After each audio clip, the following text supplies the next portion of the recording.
I'd like to give a big welcome to everyone here and everyone that's joining us online, colleagues, partners, students, friends.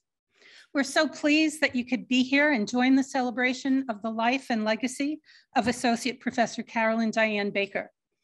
While her son John could not be with us in person today, I am pleased to let you know that he is joining us online for this lecture that's being held in his mother's memory. Before we begin the proceedings, I wish to acknowledge the traditional owners, the Turrbal and Yagara people, the traditional custodians on the lands upon which we are gathered this evening, as well as the traditional custodians of the lands on which you may be joining us from. And I pay our respect to their ancestors and their descendants who continue cultural and spiritual connections to country. I extend my respect to the Aboriginal and Torres Strait Islander colleagues and students who are with us here this evening. As peoples who needed to effectively learn about this land, its fauna, its flora, its climate, and who successfully passed on those learnings and continue to add to them for tens of thousands of years, they are a fine model for us as we join together this evening to advance our understandings of teaching and learning. A few housekeeping notes. Queensland has said that if we are here and we have checked in, we are allowed to take our masks off. So if you're comfortable with that, please help yourself. If you have not checked in, there are 3 QR codes along the walls. Please do check in so that way we're being righteous with what it is we're supposed to be doing for this gathering. If you need to use a restroom, they're down this way to the end of the hall, take a right, they're just behind the elevators.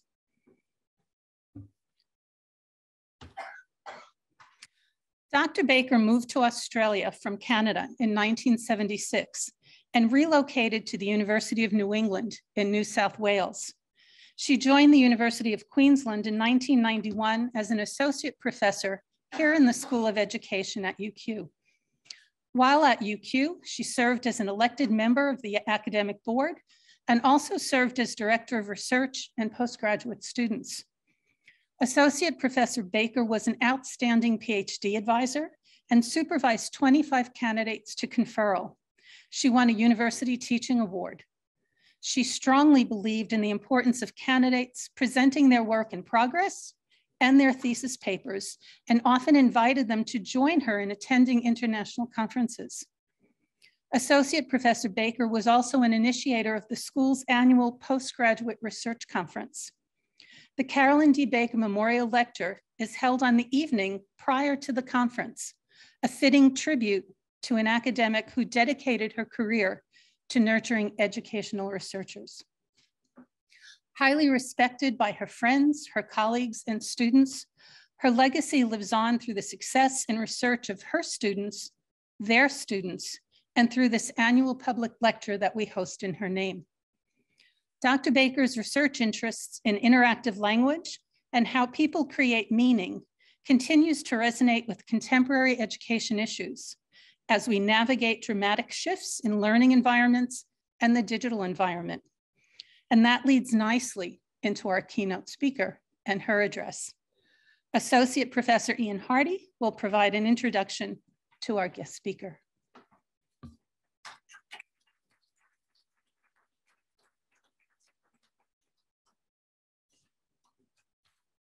Thanks very much, Tisha. And it's nice to see everybody here tonight. And it's nice that we've all actually been able to make it at the end of this week. Things weren't looking quite so good at the end of last week. So it's great to see everybody here tonight.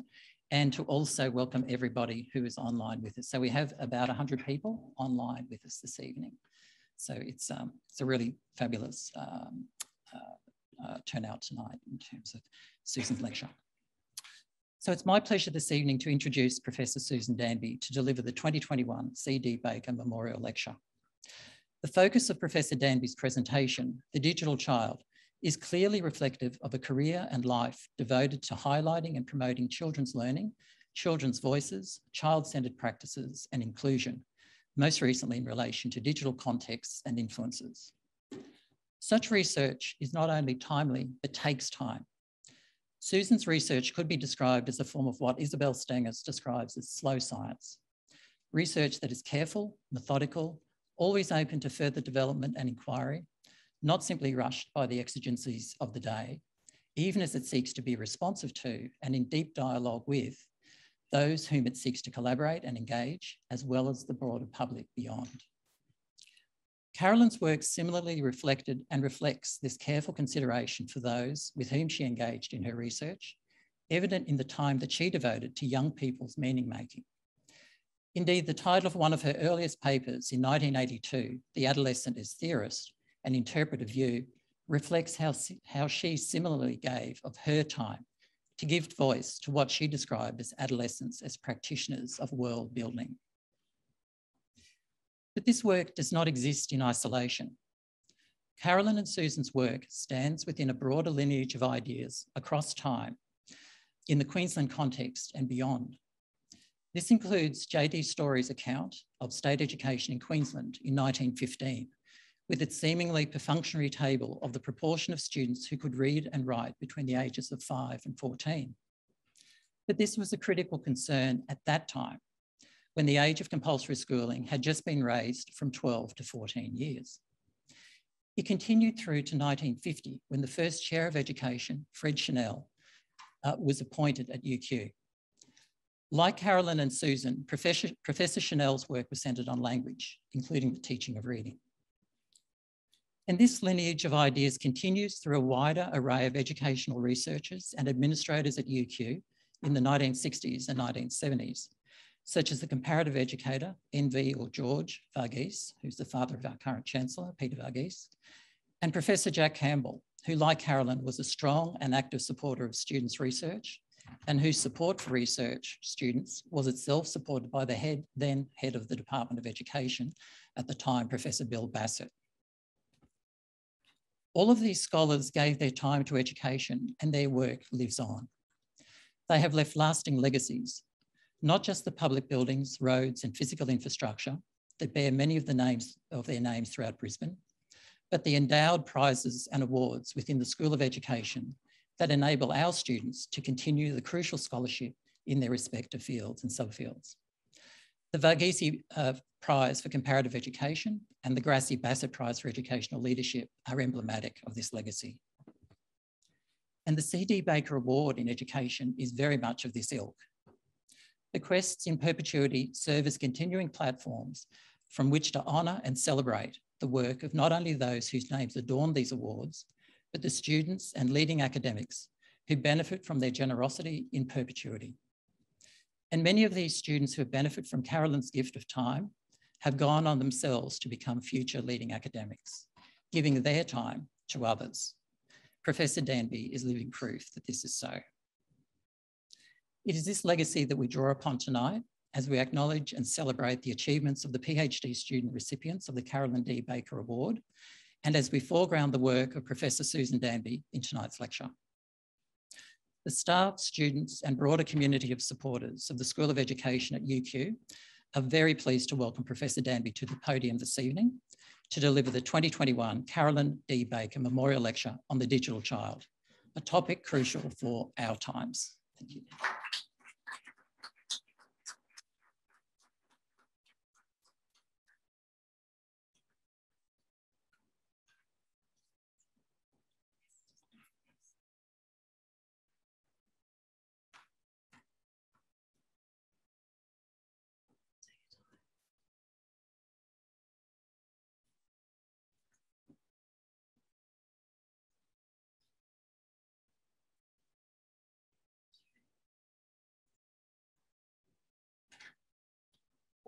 Like you were digital. That's the irony though. I'm not a digital technician. I came through looking at digital through the social and the everyday practices. So people say, oh, you must be so good at digital technology. Well, I'm actually not. So that's a confession tonight. So hello everyone, good evening. And it's so lovely to be here and to see so many of you and so many of you online as well. Thank you for making the time to come out tonight for this very special night, which is to celebrate the life and research of Carolyn D. Baker, a friend to many of us here, both here in the room and over online. And I'd like to particularly thank John Baker, whom I know is watching in Sydney, and also Robert Baker, who's watching in Melbourne, and good friends who I think have come to nearly every one of Carolyn D. Baker lectures, Sue and Jim Irvine, who of course are over the border and they couldn't make it tonight, but it's wonderful. And I'm sure there's many more. I haven't seen the list of people, but I'm sure there's many more who have known Carolyn and are really happy to be able to celebrate this moment tonight. I'd like to particularly thank the C.D. Baker Organising Committee and Professor Tisha Morrill and also Associate Professor Ian Hardy. We've had several kind of frantic emails today around PowerPoint, so thank you for all of your help, not just today, but across the leading up to this day as well.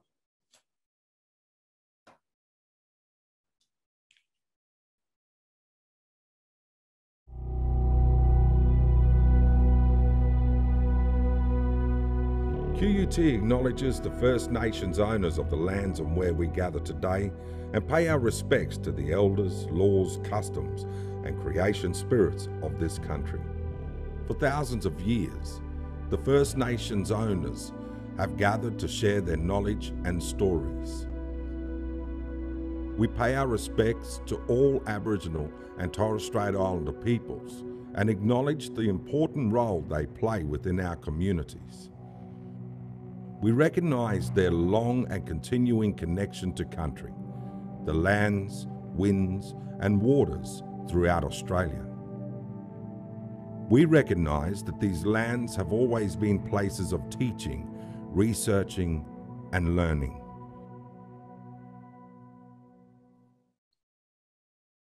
And of course, we recognise the lands that we're meeting here, the Yagara and Turrbal peoples and the First Nation owners of these lands, and across all of the lands that we're meeting via Zoom as well. So I'd like to pay tribute to Dr. Carolyn Baker. She was Associate Professor in the School of Education, as you heard, from 1991 to 2003. She is remembered as an outstanding scholar and mentor to many. And the many are here tonight who have actually worked and known her over the time. This evening, we celebrate her vision and her legacy. I first heard Carolyn speak at a literacy conference, and she was talking about young children learning to read and the teachers' interactions with the children. I was spellbound. I was so excited to hear. And I just wanted to meet her and talk to her. And so off I went. I set up a meeting and off I went with my very brief proposal, because they're very brief in those days, and met with Carolyn.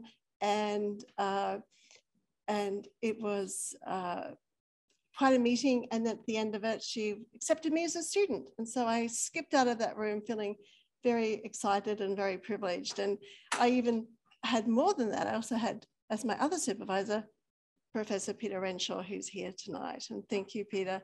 You are such a great team, both of you, and I feel so privileged to have had to work so closely with you both for such a long time. So thank you. So not long after that, we got started. We started to go to conferences. Now, Carolyn Baker loved what she called field trips. And in fact, she would bundle us up and we'd all swoop into conferences and we'd become known as the Aussie contingent. They'd say, oh, you're one of those Aussies. And Carolyn would call them field trips, and every year she would kind of urge us to go. And Annette and I were talking about this the other day. You felt you couldn't say no, you had to go. And so off we go. And these photos here are from a conference, a pragmatics conference held in France. And these field trips, of course, are the inspiration for the Carolyn D. Baker Travel Scholarships. They're awarded every year. We felt that field trips really, and of course, Carolyn picked the most exotic to go to, of course, often with places where you could buy nice shoes. That was always really important as well. And so that's, of course, where we ended up in France. So these photos were taken there. And of course, Carolyn at these conferences introduced us to the global world of research through us presenting at these major conferences. But also she introduced us to the leading international scholars. She organized dinners, and you can see one of these dinners here, where we as inspired students would meet the researchers whose work we might only have read. And it was so exciting to meet these international researchers. And so through these ways, she made pathways and connections that opened up the world of research to all of her students, and everybody's students really benefited from that as well. So Carolyn's gift then was her curiosity about everyday life. She encouraged her students to video record mundane everyday interactions and to begin analyzing from the very first day that you signed up as a student. A bit kind of revolutionary at the moment, isn't it? But I think if you don't have the data now, you go and you use somebody else's data and start from day one, because it's so important to really be involved in that space. Carolyn was a supervisor who watched video data with us. She would ask, she'd go, why that now? And we'd have to stop and think about why that now. She approached the world that we saw in the videos with an inquiry mind and focus on the small details of what was happening. We conceptualized what we saw together and we wrote together. I think that I've always been curious about everyday interactions, but Carolyn provided me with the passion and the analytic tools to systematically analyze these mundane everyday interactions. The mundane world moves so fast, it's so fleeting, that it's easy to miss what's happening. And Carolyn taught us to slow down those observations and to look closely at those fine details to see what was actually going on. Only then, the unimaginable could become visible.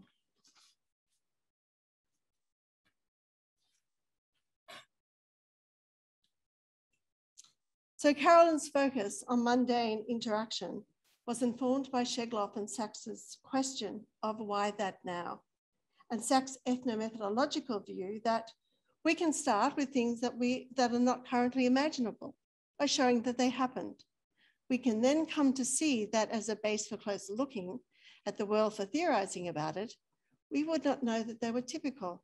Indeed, we might not have noticed that they had happened. Ethnomethodological work explores the social orders of everyday life, including in households and families and in classrooms. From the beginning, Carolyn encouraged me to video record in classrooms. Begin by looking at the data, she said. At the same time, I joined her transcript analysis and reading groups. She was an insightful mentor and supervisor, and she provided a model for how I now like to work with my research students to immerse them in worlds of data and collegial interaction. I have Pip up the back, I see, hi Pip. I started by looking for what I found interesting in the data, as did Sachs, who said, so we've got this fragment of conversation. I want to start picking it apart.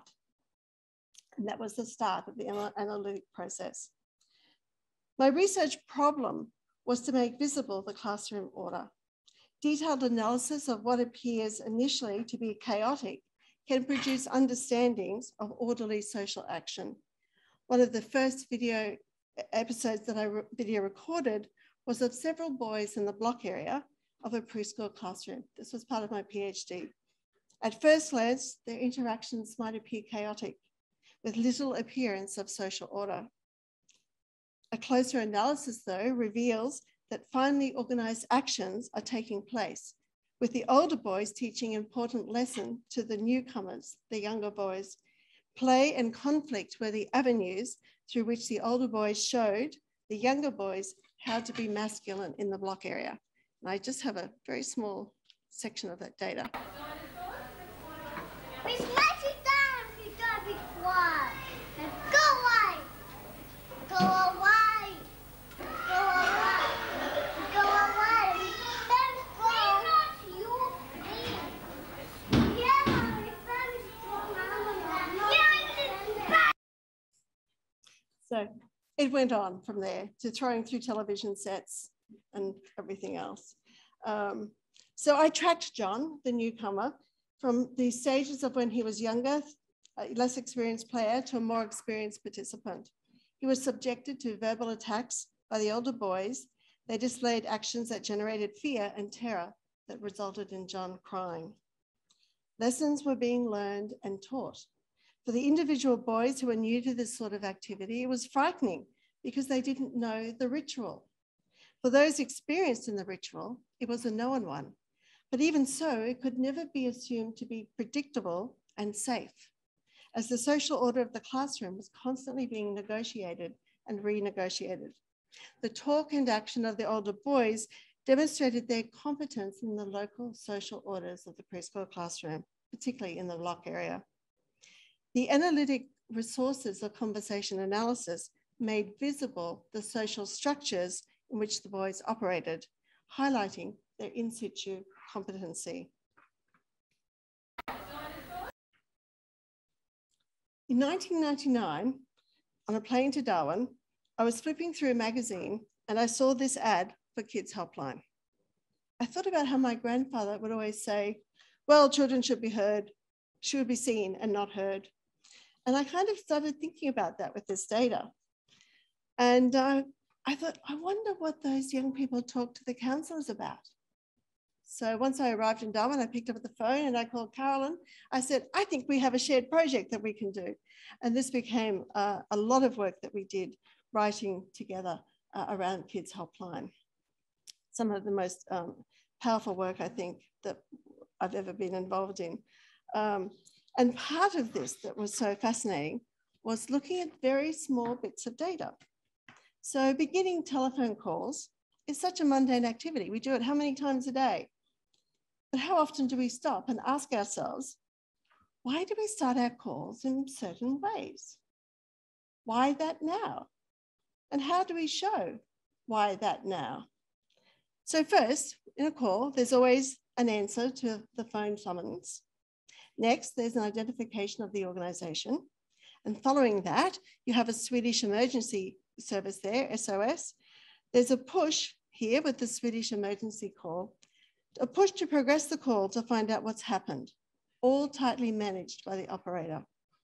On the computer software helpline, the caller offers up their name and signposts that their role is to provide that help for a fee. And with the Kids Helpline project, the opening turns identify Kids Helpline, provides an informal greeting, often hi, and often the call taker did not give their name, which meant that the caller, the young caller, did not feel that they had to reciprocate and give their name as well. And this meant that the caller could remain anonymous in their calls. The opening greeting did not suppose that the caller needed help, even though it's called Kids Helpline, and rather the young people were given the interactional space to be able to design their own ways into the calls and for why they actually call that particular service. So this example explicitly makes visible the unique social orders of each service. So at this point, we can point to three main underpinning principles of Carolyn's research approach. They are: start with, why that now? Investigate mundane everyday contexts, and discover what possibly could not be imagined. Rather than looking at data from specific predetermined questions to consider, like, is this good teaching? Are these students learning? Carolyn started by putting those concerns aside, and instead she asked, why that now? Carolyn began looking at children's online interactions when digital technology was becoming more embedded in everyday life. But sadly, this research was cut short. Her initial research inspired me to continue to think about this new phenomenon of children using digital technologies. What's going on here? Why that now? What happens in homes and schools when new technologies are becoming part of everyday life? But there's also a lot of doubt and questioning about the role of digital technology, particularly for very young children. And we often saw this in the media. So prior to the pandemic, the media often focused on the risks of a digital online world for children. These headlines most often pointed to the potential dangers that they saw with digital technologies.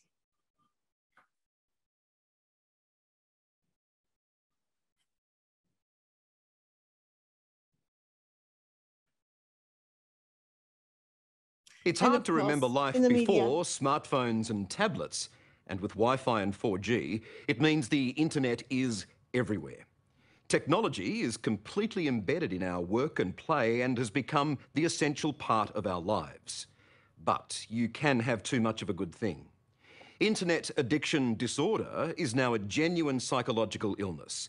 It's ruining lives and even changing the way our brains process information. Worse still, experts are seeing dangerous signs in toddlers.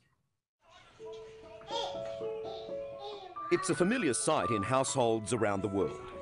Children being entertained and placated by technology. But this is also familiar. Monumental meltdowns when the devices are taken away. So you saw a lot of that pre-COVID. The report here starts with screen time is offering entertainment and it's placating the children and ruining lives. And then you've got these vivid image of these children deeply upset. So here screen time is seen as taking place in a social vacuum and not understanding about children's development. I mean, we've all been in shopping centers with children or seen children that all of a sudden decide that they want to kind of act like that. And we all know what that feels like. But I want to also present a counterbalance. And this counterbalance is from a year one teacher. If somebody says screen time to you, what might be your first response? I guess it's a gateway. It's a gateway to their world, to a world. I don't know if that makes sense. Perfect. Yeah. Yes. I used to think it was babysitting. Yes. But now I don't. Uh-huh. I used to think it was babysitting in that it's just getting them to do things to keep them busy. It's just drill and practice, but there is still a component and a part for that.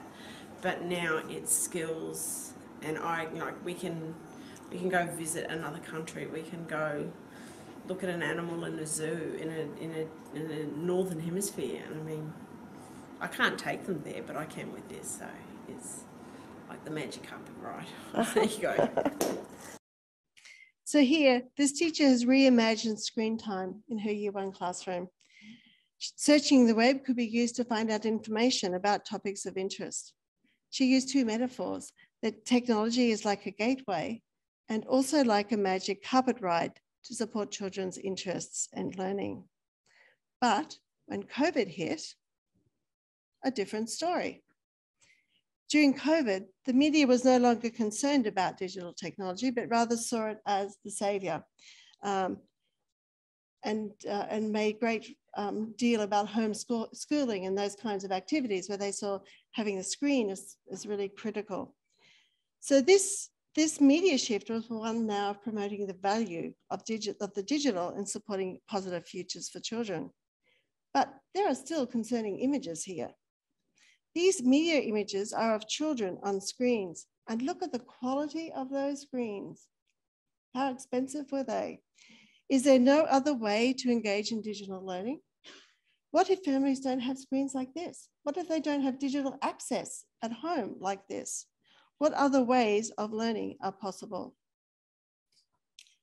And I'll also show you another positive spin on this from a telecom company. So in the kitchen there can be a massive loop that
So this ad shows children living in an apartment block planning and building a detailed and complicated racetrack over video chat.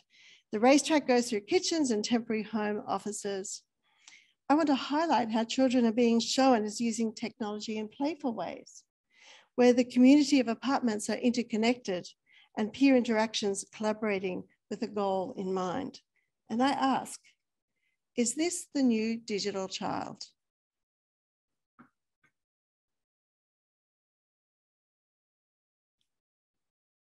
The pandemic has been the catalyst for reimagining the digital world and rapidly transforming everyday practices.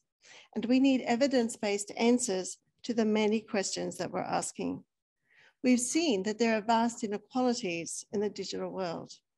We have reimagined learning communities. Who is the digital child now? Let's think about this in 4 ways. Oh, sorry.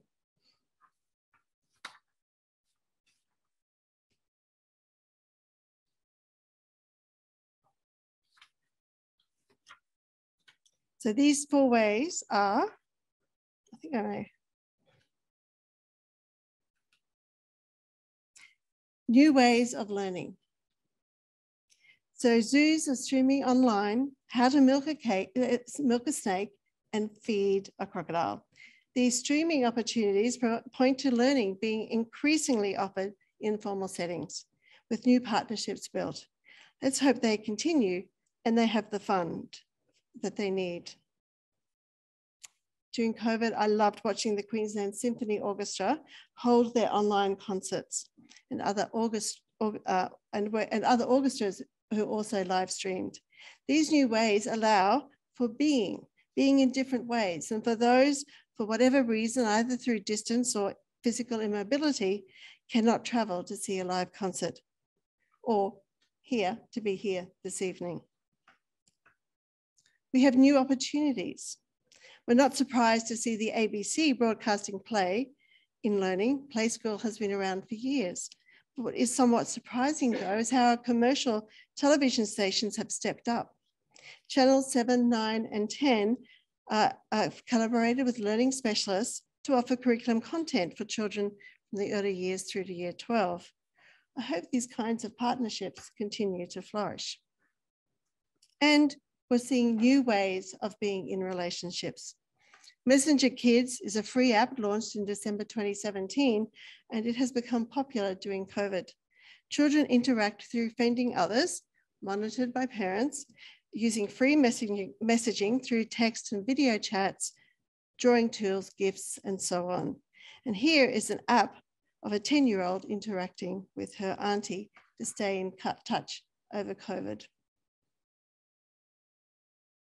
So then to summarize, the pandemic has been the catalyst to create in rapid time new opportunities, new ways of learning, new ways of being, and new ways of being in relationships.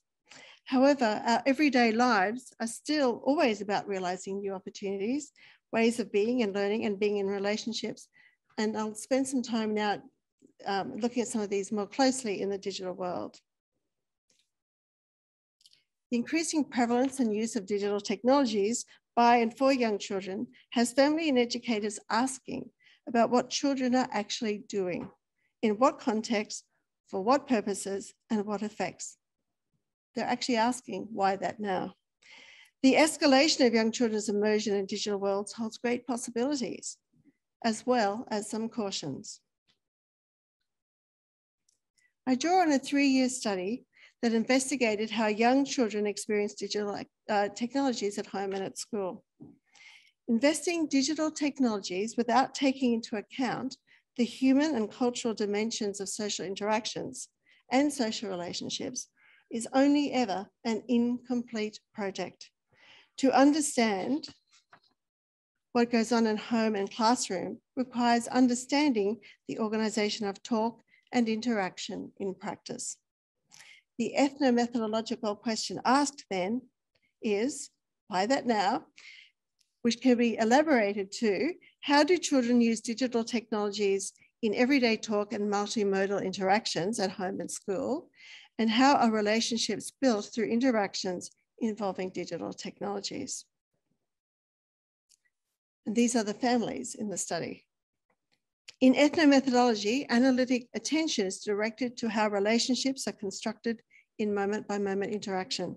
And perhaps because they happen so quickly, so fleetingly, because they are so mundane, it is so very easy to overlook them. Just to give you an example, on a dad's phone, his apps, he had a 2-year-old and a 5-year-old, his apps ranged on his phone from old Mac to Make Up with Girls, to jigsaw puzzles, to Angry Birds and Star Wars, to Google Earth and Star Tracker. These are mundane family practices we're seeing that tell a lot about the family's everyday lives and their relationships. Carolyn wrote extensively about the situated study of culture in action, to look at how culture and relationships can be constructed in situ and in moment-by-moment interactions. They make up our everyday conversations, and it is, again, too easy to overlook them. In looking at culture in action, Carolyn wrote, situating culture in action opens up the possibility of seeing the different, competing ways in which culture might be done. In other words, culture is always displayed within action, within talk, and is always dynamic. Everyday experiences become catalysts to initiate a whole range of digital technologies, including web searches. Next, we'll see a video that involves a family at mealtime with all 6 family members present at the dinner table. They are discussing their forthcoming visit to the Pentridge prison in Melbourne.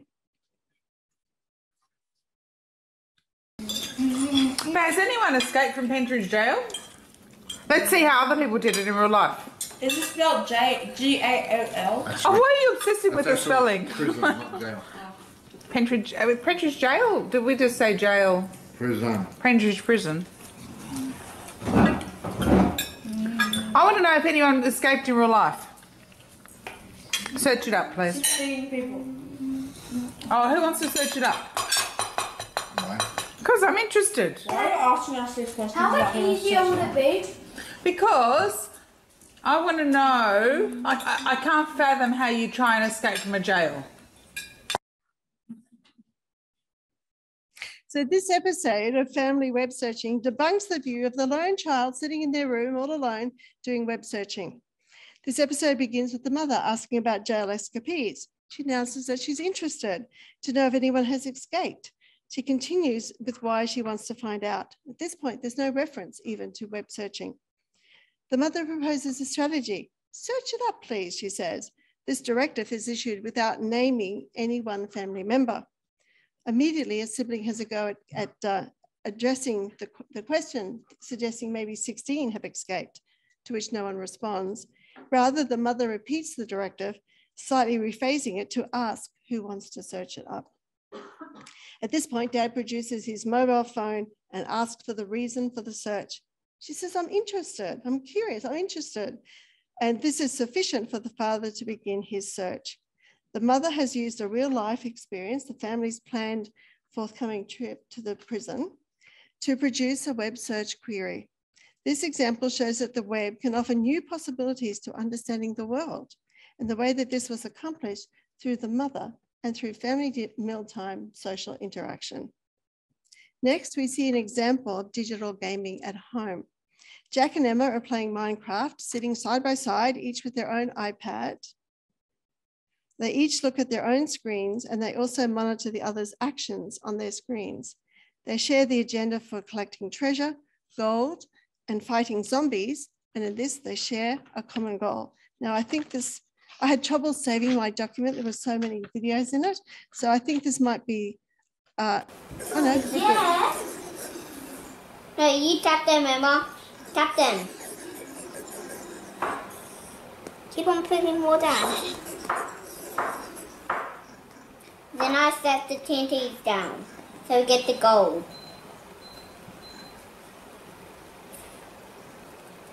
Now, Emma, head them towards me. Okay. Oh, damn it. It's them. Hit them, Emma. Hit them. With what? With this stuff? Like this? Now, they're in the middle. Boom, boom, boom. See? We got the goal as a potato, yum! Yes. So culture in action seeks to understand how children play games, whether they are digital or not. Culture in action is how children learn from each other about how to organize games and evaluate each other's game moves, understand what is happening in the game, and know how to handle the technical aspects. When some unnamed invaders come down from the top of the screen, Jack and Emma coordinated their actions to tackle the shared problem by monitoring each other's screens. Their coordinated actions were effective, and they claimed the potato and gold resources with great excitement. Using video to capture everyday interactions makes it possible to really slow down the interactions to study closely what's happening. It makes possible seeing what previously was invisible through the fast-moving actions, but the slowness allowed us to look at detail in very fine ways. So now I'm going to move into a preschool setting.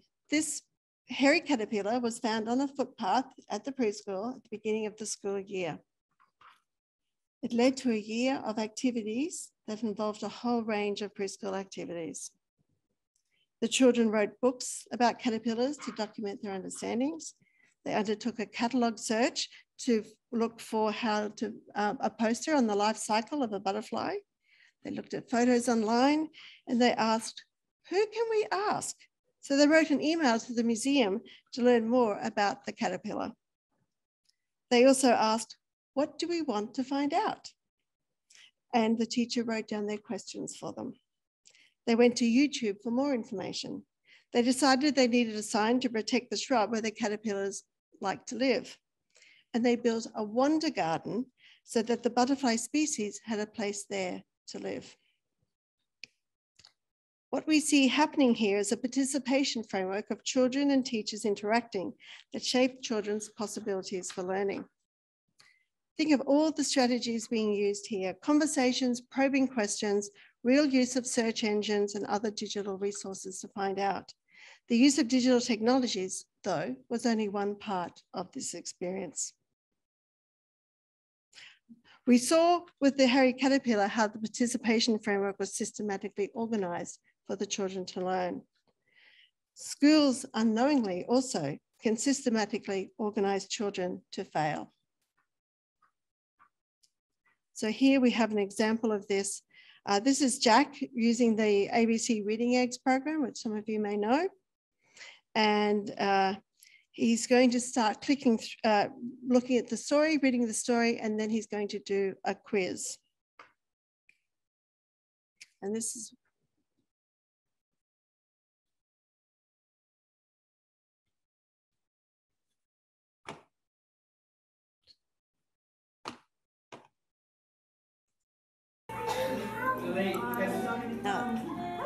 I think the technician is going to mute this. Is the technician still here?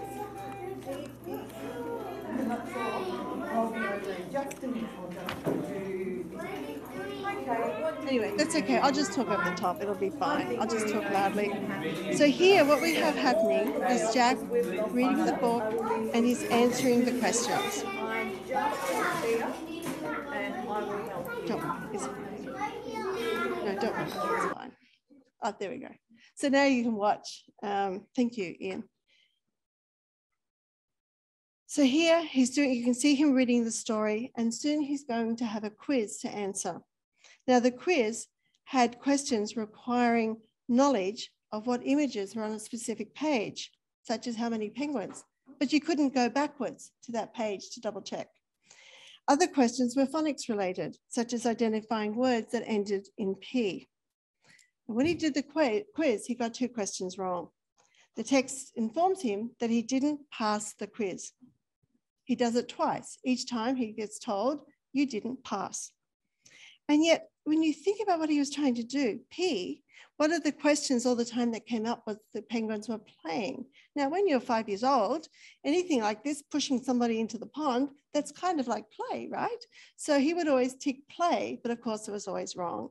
So at the end of all of this, when it all got to be very disheartening, he switched it off and he went back to the homepage and started kind of just wasting time. But what was happening though was that through all of this, he didn't look like he was in trouble. There was no behavior problems, no classroom issues. He looked as if he was on task. So from the teacher's perspective, he looked like he was participating and doing the task. But there's lots of questions here that we need to ask. For him, there was no positive affirmation about what he was doing. There was only negative feedback about his quiz performance. Jack's failure was not clearly evident to the teachers.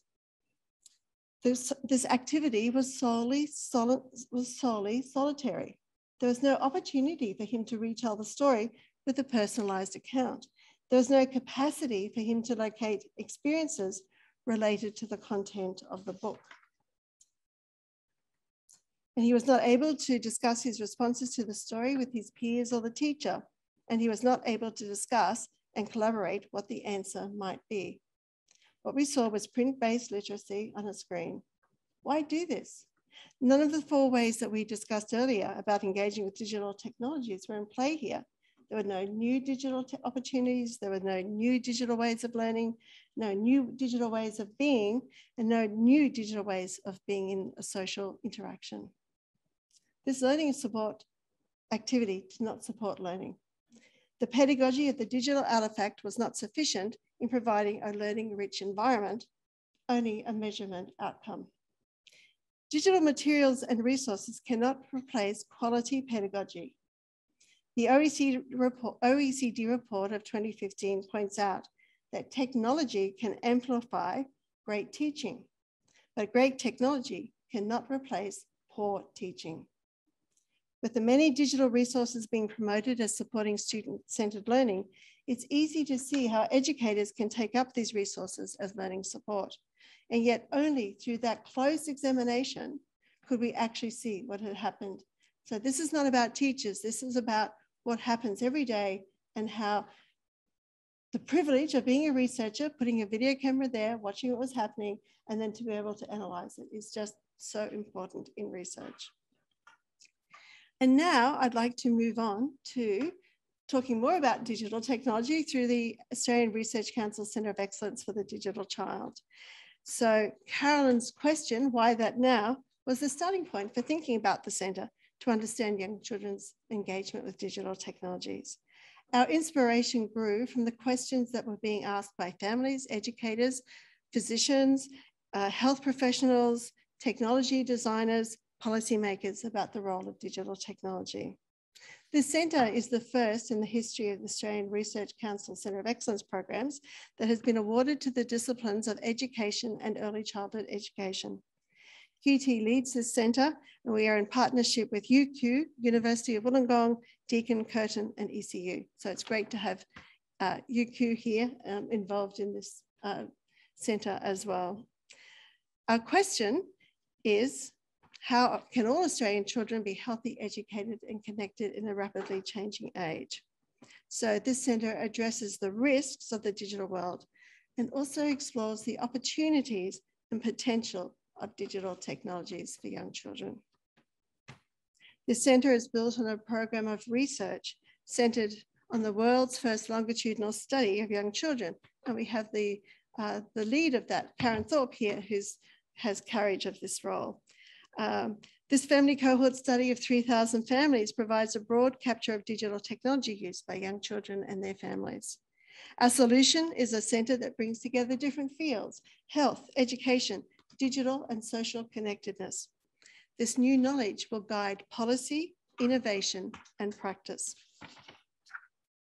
So with the centre, the pandemic has shown us that the digital world is rapidly transforming everyday practices, and we need evidence-based answers to the many questions we're asking There's so many opinions out there, so many myths that are happening, and parents and educators feel really unsure about where they might get really trustworthy information. And this is what we hope the centre to deliver. The centre will come up with many answers to topics. For instance, messenger kids that we looked at before may be a great way to communicate with family and friends, but what happens with that data? Does it go back to Facebook? For what purpose? What are the children's digital rights around being a digital citizen and privacy matters? So in finishing up, looking at the unimaginable requires us to think differently about data. Carolyn's view was that before educators rush to fix something, they should stop and study what is actually going on. In asking why that now, you can understand why people do things. Carolyn's focus was on building research communities of practice and supporting students and early career researchers into the research community. Key strategies included for me and many other researchers, mentoring and opportunities to engage with colleagues and networks at national, local, and international levels. Carolyn's expert guidance and scaffolding of her students' immersion in the global research culture also came with the expectation of undertaking rigorous research and making visible what had been impossible to even imagine. Quite a legacy for all of us to continue. Thank you.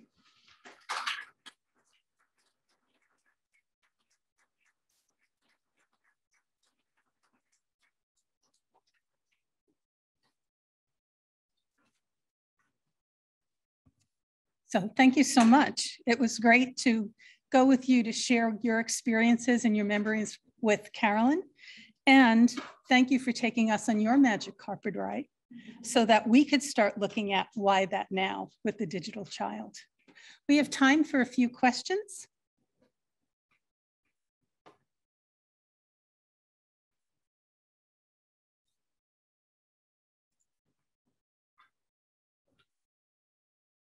Susan, can I just ask you, you were 2,000 families, are they spread throughout the nation?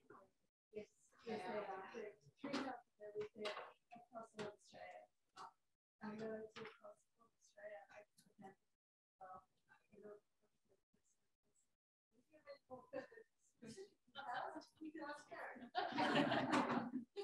Sorry, folks, we actually need the microphone so people online can hear. That's my mistake. The question was the longitudinal family cohort study with 3,000 families. It is a national study and a representative study.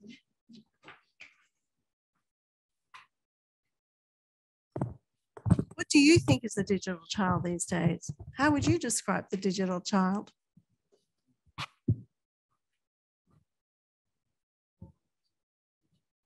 More competent than a digital adult? That's interesting because people think I just said more competent than adults. But it's interesting because many think that the digital child today is actually what they call a digital native, that somehow or other that it's in their bones that they know how to, you know, fix your video camera and help you with your computer. But of course, that's not true. It's the experiences that the children have, the environments in which they're immersed that gives them those experiences, not them having some kind of gene imported into them at some point.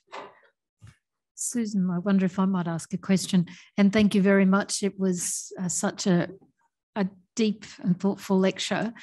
I'm intrigued by the ethics approval that you need to be so closely involved with young children, and you ended with an ethical question about their data, you know, chatting with their aunt and who owns that data.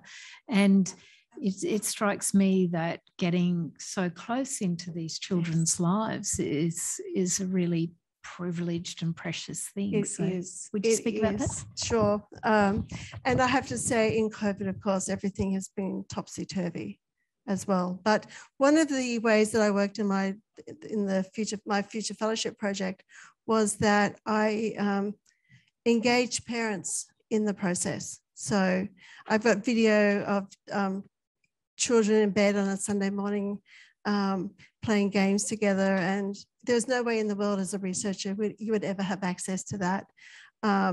And yet families, I think it's about building trust with families as well. So you've got all of that part of it, but of course you have to get through the ethics first. So very, very detailed ethics applications and going backwards and forwards, often with the ethics committee, being very clear about what you're going to use that data for. So for instance, you'll notice that I was able to use first names in this data, and I had special, that was part of what was part of the ethical agreement to do that. But then it also was that once I wrote and something went into publication, I would then change those names to pseudonyms. So it's around those kinds of practices. I also said that I only ever show particular snippets at any one time. A lot of the time when I was engaged in the study and showing some of that data, I actually would go back to the family, to the children and the parents and say, are you okay if I use this bit of data? That was also a very useful approach. I think it's about, but you know, they were amazing. They would give me data, I'd say, and because they had the cameras and they were doing a lot of the video recording, I'd say to them, look, whatever you don't want me to have, just take it off. But they got to the point where, I don't know if I should be saying this, but I'd be getting data with, you know, kids in undies running around the house and things. And I would just say to them, I'm just going to take out those, I'll destroy that bit of data.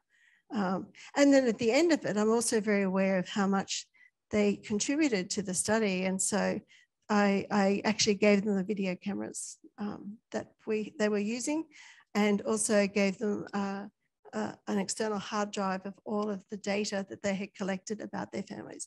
Not about their school, because the school involved other children, and I couldn't do that, but I could certainly give back to them all the data that they had been involved in their home. And they also received vouchers each year for participation. So, and I still keep in touch with these families after what, 8 or 9 years now, maybe not quite that long, 4 or 5 years. I still keep in touch with some of them. Does that? Yes. So, I think real relationships help to build interaction and relationships with children as an aid to their communication skills. And can the digital world replicate this effectively? That's a really good question. Do you want to just repeat it? Yes. So do real relationships help to build better relationships and interaction with children as an aid to communication skills? And can the digital world effectively replicate this? Right. So I'm kind of curious about what you mean by real relationships. Relationships face-to-face. Face-to-face. I personally think that the digital can never, ever fully replace face-to-face communication, because with face-to-face communication, you have all of the senses. You've got the embodied action, you've got the actual talk, the facial, you've got being able to touch and feel and all of those things. So I think, and I think this is why teachers are having such difficult times right now when they're doing Zoom online with their classes, because they don't have all of the kinds of cues and signals to support that. So I think it can be really tricky to build that. And I think once you have perhaps good, you know, I'm thinking about for families who are fly in and fly out, for instance, you know, it's really difficult for some of those parents where your mum and dad are away and the 18-month-old, and all mum and dad want to do is talk to the 18-month-old, and instead they want to go and play somewhere else. And there's some amazing new research though that's happening that I think is really supportive. So a colleague of mine, Margot Burton, she has designed this amazing ball that can be kicked around by the kids, and it's actually got a camera in it, and that camera is beaming back to the distant parent the child playing ball and all the facial expressions and things like that. So there are ways I think we will get better and better at this, but I don't think it ever replaces face-to-face. What do you think?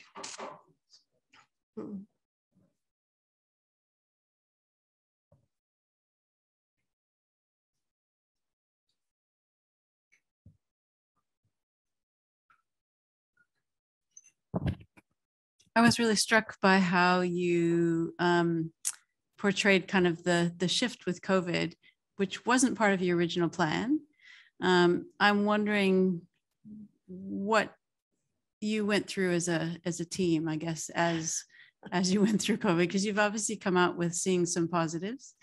But yeah, what it was like as a team going through that. If we could not have had COVID, I think we'd all be very happy, wouldn't we? But I guess we've got to try and make the best of what we've got and look for some of those linings. It was really difficult. It delayed everything. It delayed the signing of the foundation agreement because it was hard to bring people together. We had to shift from we had a face-to-face a retreat conference in March last year. And within 7 working days, we kind of thought we might be going into lockdown. So we decided to shift it to online. But within 7 days, we built a website and got a conference up and running across Australia via Zoom. Of course, the website probably wasn't one that we'd like to kind of show now, but it was able to get us through that. And so, and we've tried to do other things. So when we could, we had a retreat back in March this year. And what we did there was we brought the Western Australia group together as a hub, the Victorian group together as a hub, the Queensland group together as a hub, and the New South Wales people were able to come up to us at that point. So we had hubs where people could actually meet and do things in hubs. And then when we did Zoom, we would all go to Zoom so that everybody, it was a kind of a more fair playing ground for everybody. So, and it has delayed our research as well. We're having to find other ways. Of course, it's created a new research topic as well, which is how people are doing in COVID times and managing everyday interactions with homeschooling and things like that. But it's been slow. I have a question behind you. I just wonder if you would have as positive a view about kids' interactions with technology if it weren't for COVID. I was always of the view that digital technology offers risks and opportunities. And I didn't actually come into it, as I said, because of my technical ability. I came into it because I started asking questions about what happens at mealtimes? What happens with homework? How do children, what happens with, and I was in a taxi one day and he forgot to drop me off where I was supposed to be because we started talking about his child and what happens at mealtimes and how are they going to stop their kid playing with iPad at mealtime and things. So they were the kinds of questions around family life that I started with. So I was always, I was kind of neutral on it. I didn't go in thinking one way or the other, but we have to live with it. Digital technology is not going to go away. So let's see how we can make it work in ways that are really positive and recognize that there are some affordances, some wonderful things that can come out of it.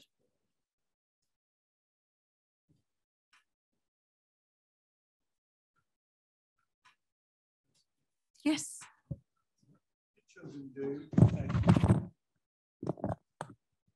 What do children do if they find their lives becoming too technical with regard to gadgets and technology and so forth? Is there any mental health issues or? Yeah, well, it's interesting, isn't it? Because I know there's a large body of work that says that things like violent games really encourage violent behavior, that children's mental health is at risk if they engage in these practices. And another colleague of mine, of ours, Daniel Johnson at QUT, he's firmly of the belief that sometimes for children who may have some, or young adults who may have some kinds of mental health issues, it may be that digital gaming may actually be their salvation because they have a space where they can go to and feel safe and feel competent and effective. So I think to answer your question is we don't really know a lot about it. We need to know a lot more, but I don't think we should immediately jump to it's the cause of all troubles. But in fact, maybe it actually supports some young people to actually do better in their lives. Susan, we have a question online. Are you looking at the differences that might come up in practices in relation to the digital use among families from multicultural backgrounds? Yes, yes, we are. We're very interested in looking at many different communities.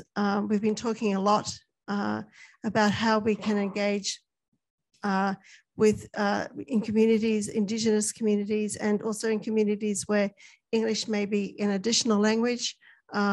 So we're hoping that we can capture this in some very wonderful ethnographic kinds of studies.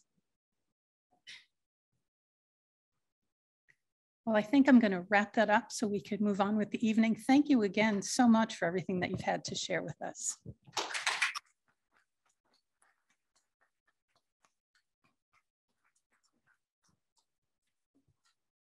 As part of tonight's activities, we do award the Carolyn D. Baker Memorial Scholarship. The scholarship was initiated in 2004 by her son, John Baker, to honor her memory. The scholarship is competitive and helps to support an HDR student in presenting their work at notable research conferences. And this year's award will be presented by Associate Professor Christa von Krayenwoord.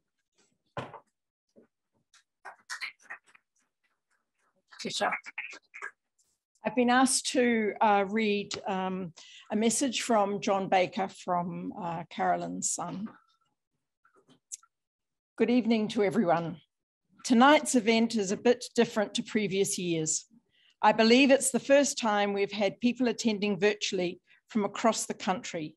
It's something we've all become used to, and I know my mother would be so delighted in the idea of bringing people together wherever they may be. So thank you for joining us tonight. John continues, I'd like to thank the University of Queensland who continue to support this event and the award. There are many people who give their time to make it a success. So I'd like to thank Tisha, Ian, Wendy, and the team in the School of Education for their efforts, particularly this year under challenging circumstances. The ongoing commitment to my mother's legacy means a lot to myself and her friends and colleagues, and it's always a special night. I'd like to thank Susan Danby for delivering tonight's lecture. Susan was a PhD student of my mother's and one of her closest friends. It means a lot to have you here tonight. The Carolyn D. Baker Award has been awarded every year at this event. It's designed to support postgraduate students attending international conferences, something my mother was particularly passionate about. I'd like to congratulate this year's recipients and wish you all the best in your future studies and career. And I hope this award helps you in some way achieve your goals. And hopefully you'll be able to travel before too long. Thank you and have a great evening, John.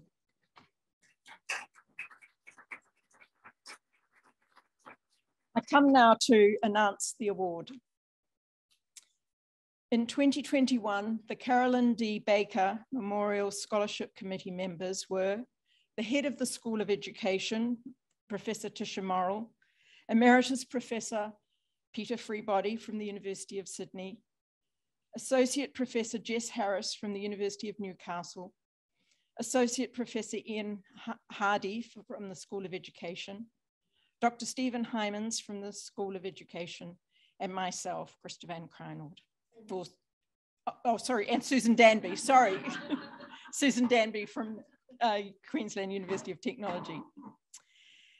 This year, the committee decided to award the Carolyn D. Baker Memorial Scholarship to 2 applicants. The 2 scholarship winners are Maksud Ali and Rafan Daliri Nagabtumuya. Maksud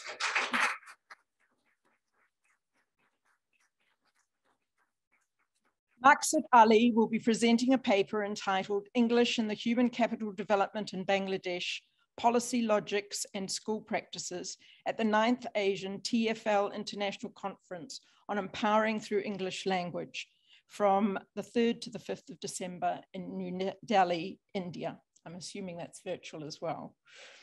Maksud described the conference presentation in the following way. The aim of the presentation is to share insights into how globally mobile human capital development goals introduced in the policy relates to schooling practices in developing societies.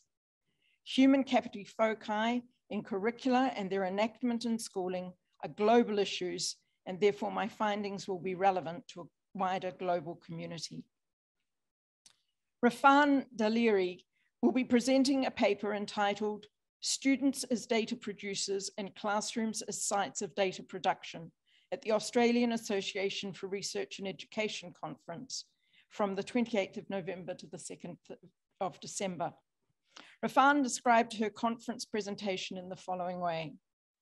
The aim of the conference presentation is to present one of the key findings of my PhD research project, demonstrating how the processes and actions of datafied assessment were expressed through students' daily practices as data producers in their classrooms as sites of data production. These processes affected the ways in which the students could think, talk, act, and relate to their learning, to one another, and to their teachers. I show how students were mirroring their teachers and broader school practices, and consequently engaging in self-regulation and performative actions and relationships with and through assessment data as an embodiment of performative, comparative, and reductive notions of data. I'd like to ask Maksud and Rafan to come up and receive the 2021 Carolyn D. Baker Memorial Scholarship.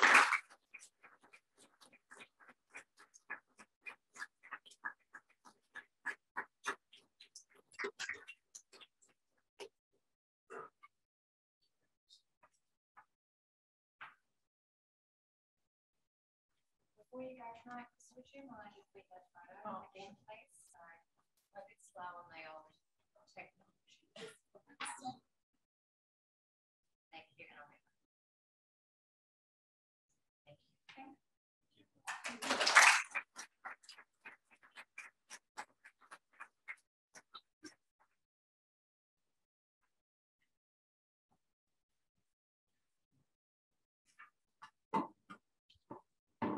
Congratulations. And thank you. This has been a wonderful evening and a fitting way to celebrate the memory of Associate Professor Carolyn D. Baker. Thanks again to Professor Susan Danby for giving us our keynote. I'd also like to thank Adi Borum for helping to organize the event.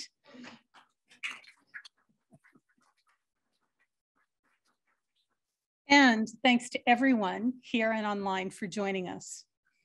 For those online, keep safe and have a lovely rest of your evening. For those of you here with us in person, I hope that you'll stay to enjoy each other's company and share some ideas. Thank you and good night.